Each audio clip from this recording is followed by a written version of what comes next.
Selamat pagi Bapak Ibu Saudara yang terkasih di dalam Tuhan. Kita berjumpa dalam renungan sapaan pagi GKJ Margoyudan. Sebelum kita merenungkan firman Tuhan, marilah kita awali dengan doa. Mari kita berdoa. Selamat pagi Tuhan Yesus. Setelah sepanjang malam kami boleh beristirahat, kami mengucap syukur atas hari baru pagi ini. Sebelum kami beraktivitas di sepanjang hari ini, kami hendak merenungkan firman-Mu yang akan mendasari aktivitas kami pada sepanjang hari ini. Roh Kudus mampukan kami untuk mengerti kehendak-Mu melalui firman-Mu. Berfirmanlah Tuhan, kami siap untuk mendengarkan.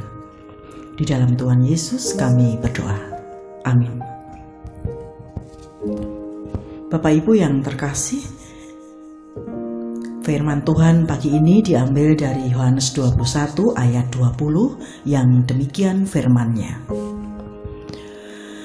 Ketika Petrus berpaling, ia melihat murid yang dikasihi Yesus sedang mengikuti mereka, yaitu murid yang pada waktu mereka sedang makan bersama, duduk dekat Yesus dan yang berkata, "Tuhan, siapakah dia yang akan menyerahkan Engkau?"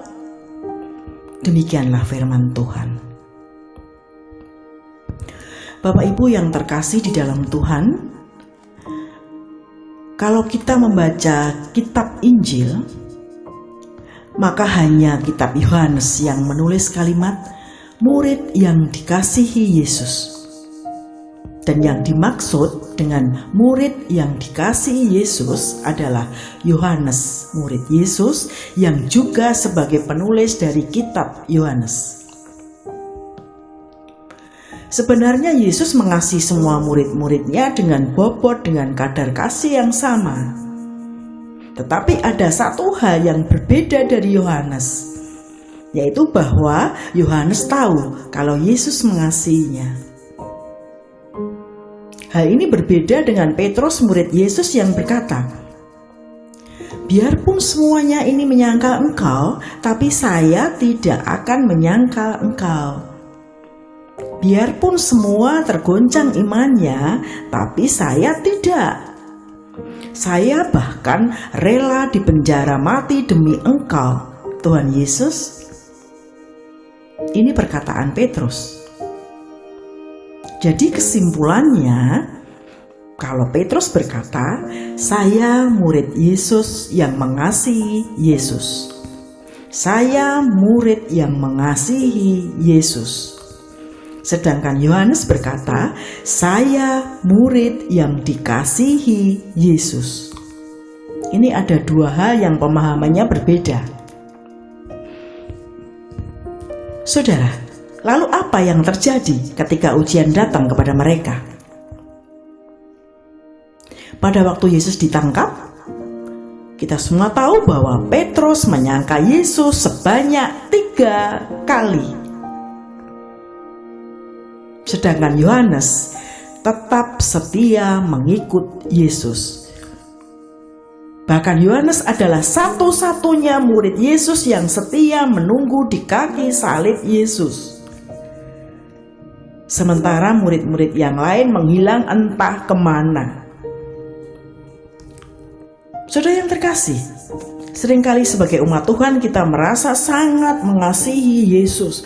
Bahkan kita sudah merasa banyak mengorbankan waktu, tenaga, pikiran, daya, dana untuk Tuhan.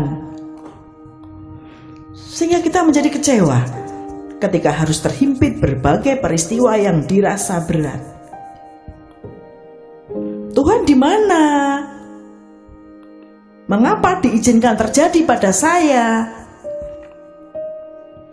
Seakan Tuhan jauh dari kita sehingga tidak mendengar seruan doa kita.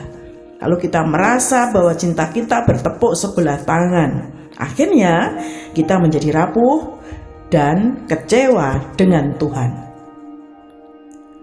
Saudara yang terkasih, melalui renungan ini marilah kita teladani sikap Yohanes, bahwa kita percaya kalau Tuhan mengasihi kita. Sekalipun skenario Tuhan tidak mampu kita selami, tetapi Tuhan tidak pernah salah merancang skenario kehidupan kita. Sekalipun kadang berbeda dengan keinginan kita. Seringkali kita itu maunya instan, mendapat pertolongan Tuhan sesuai dengan keinginan kita, sesuai dengan harapan kita. Namun kadang Tuhan mengizinkan kita melalui fase demi fase yang dirasa panjang dan melelahkan. Barangkali saat ini kita sedang dalam fase terdampak pandemi COVID-19, sehingga harus kehilangan orang-orang yang kita kasihi, sehingga harus kehilangan pekerjaan.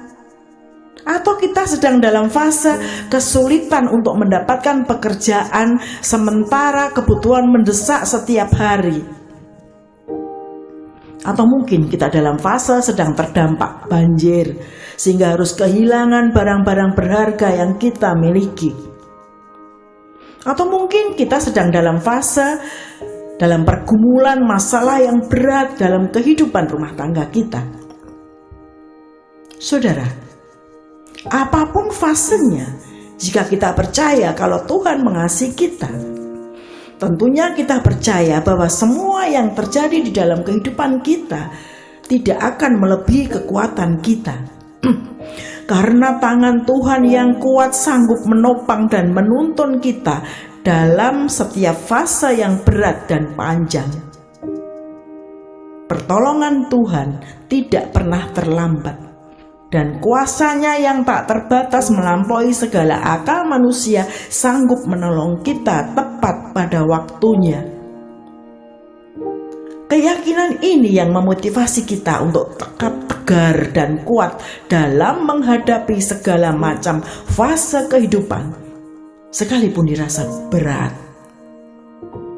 Bahkan kita dimampukan Tuhan untuk tetap mengucap syukur dalam segala perkara, dalam segala keadaan, dalam setiap fase kehidupan. Kita percaya bahwa semua akan mendatangkan kebaikan dalam hidup kita, karena sudah tersedia pelangi kasih Tuhan di balik setiap pergumulan yang berat.